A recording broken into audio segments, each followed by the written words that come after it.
It's ego. Like at the end of the day, these guys have egos. Yeah, but America has an ego. America is an ego. Yeah, Like, we as a country have an ego, but I'm talking like as an athlete, they have egos. Like every athlete has an ego. yeah, but it's Everybody different. in yeah, Nah, I feel like when it comes to the basketball, Americans think of basketball as our sport. That's us. We're the dream yeah, team. You know, that dream team, that shit has lasting effects. Most people see the way that they beat every team. That's how they think of yeah. like America in basketball. Like that's how we think of ourselves. So that's why Hmm. Gilbert Arenas feels, you know, a type of way that the South Sudan game was even close. Think about it. We won, and everyone's kind of like, "What the fuck was that?" You know what I Yeah, mean? like how, you know, like why was this close? Yeah, Like people wanted a 50-game blowout. yeah. Those are the dream team after effects. You know what Yeah, I mean? That's the after effect of the dream team. You still got that sweet taste in your mouth. You're just like, oh man, we just beat everyone up, and then, yeah, we got the gold medal, light work. we're But the now it's not bullies. like that. Just looking at this overall game, because the game is different over there. It's a Yeah, 40-minute game. The, you know, inside the arc is smaller. The basketball court is slightly smaller, not by yeah. much, but there's less possessions in these games, and we all know the superstars. Sometimes they like to James Harden shit. You know what I mean? They don't value the Embiid. possessions as much. And then we Yeah. don't have as much shooting. So, you know, and then the referees, they don't do that bullshit where they're reffing the player. Let me ask you this. Wait, hold on, This is a hold good on, point you're making. Okay. hold on, my bad. I just want to say, like, the ref is not reffing the superstar. They're not saying, oh, that's SGA. He's going into the lane. That's a foul. You know what I mean? They're not doing that. They're actually reffing the play over there in FIBA or in the Olympics. They're saying, oh, Anthony Davis, that's a foul. You know what I mean? Like, they're not going to give Anthony Davis that call he's used to getting. Like, these are the differences in the game right now. And I'm wondering if the players have enough chemistry to kind of, you know, run the ship a little bit tighter. Okay, let's say a humiliation happens, right? Let's say Team USA loses and they're out of the Olympics. Do you think the NBA would pivot to make basketball or the NBA to be much more Olympic, like to make it much more closer to the Olympics? Because now at that point, right, America is humiliated. You have to make it somewhat competitive, and you have to kind of like condition these guys to be used to like the Olympic whistle. No, they don't need to change it because the NBA is a complete different product. The NBA, there's a reason why the NBA is the NBA. It doesn't look or feel like the European leagues. It's because they understand that just like the NFL, they got to tweak the product and make it good for TV. You see how the NFL, though, you can't hit the quarterbacks. There's a bunch of touchdowns, throwing the Yeah, ball yeah, a the long way. quarterback's always protected. Yeah, the Yeah, NFL understands that, hey, the audience likes red zone. They like touchdowns. So we're going to tweak it for that to happen a lot more. The NBA does the same thing. Hey, the spacing, we're going to move the three-point line back. There's more spacing. We want more dunks. So we're going to do 3 second in the key, then you have to come out, which I don't think in the Olympics they have that. You know what I mean? So they change the defenses, what's allowed. They tailor the product to make sure you can see a LeBron dunk all the time, or whoever's the guy like Jean Morant. They give him more space to dance. They allow different type of screens. They don't call travel. They allow more movement. You see all these little things. They tweak it because the NBA it's not regular basketball.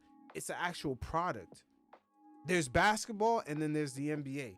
There's like two different things. I mean, it's under the same tree, under the same umbrella, but they're two different products. yeah. Yeah, and when these guys, you know, go play basketball on an international level with Team USA, they actually for the first time are put in the field of OG original basketball. Yeah. Yeah, and the superstars, if they're really good, they're gonna make the adjustments. I know Michael Jordan, man, he's probably studying that shit, all the rules and everything over there. He probably how competitive he is. He's like, man, I'm the god. I'm gonna tweak my game just for these next 3 weeks. Yeah. Like some of these guys, I they mean, probably Kobe think it's did it. light work, but it's really not. No, it's hard. Bro, dude, anybody who can reach at that level is a competitor at one way or another.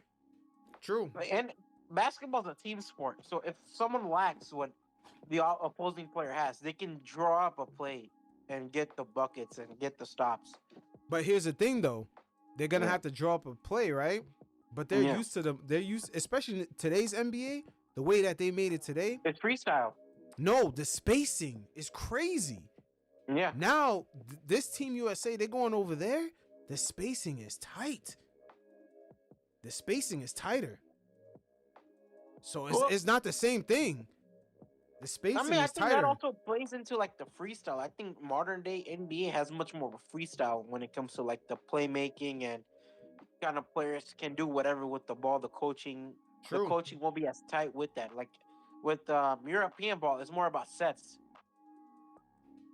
Yeah. Well, inside the arc is gonna be smaller, and Yeah, these guys get 5 fouls. They're out the game. It's not even yeah. 6.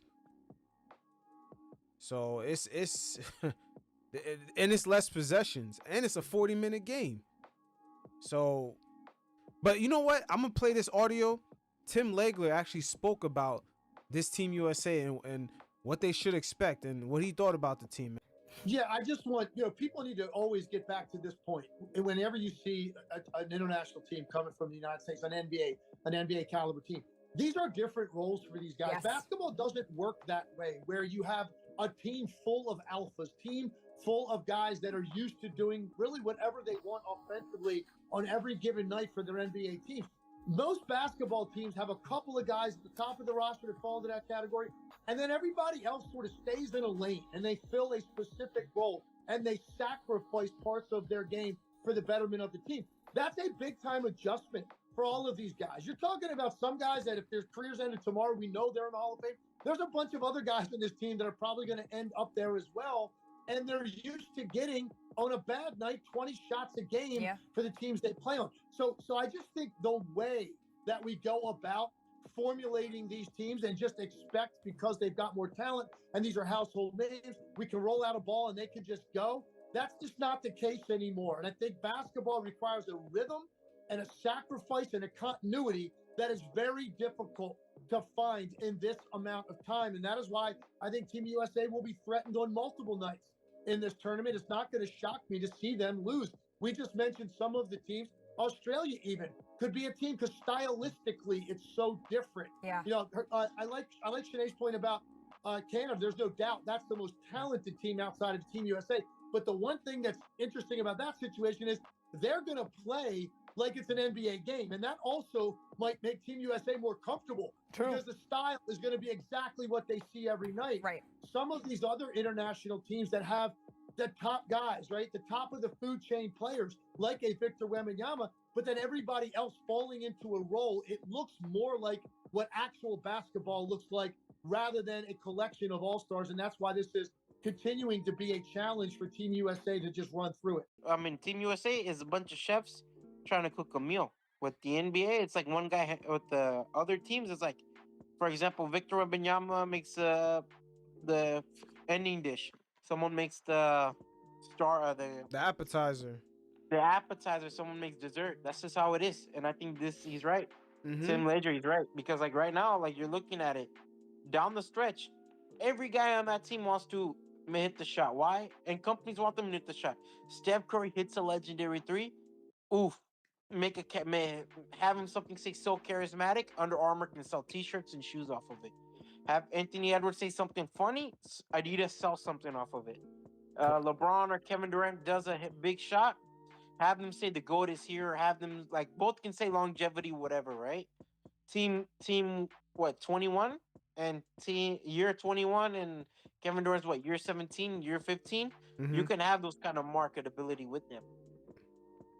You can. And good point by Tim Legler. He said the only time Team USA is gonna run into the type of basketball that they know is when they face Team Canada, because all the NBA players that they got. So they're gonna play in a similar style. But other than that, he even brought up my point. They're gonna continue to play against teams in a original basketball format, which they gotta build up the chemistry for that. Yeah, 100%, dude. I mean, dude, look at Team Canada, right? The biggest name there is like Jamal Murray, and you obviously like Kelly Oubre. SGA, Dylan Brooks. SGA.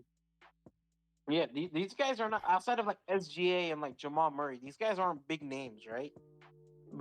They're but not. these guys know how to play with each other. Like Kelly Olynyk has played basketball for a decade. Yeah, He but knows how to at the play same with like time, these guys are going to be playing kind of in the NBA style. We cannot deny that these guys are going to be playing in the NBA style.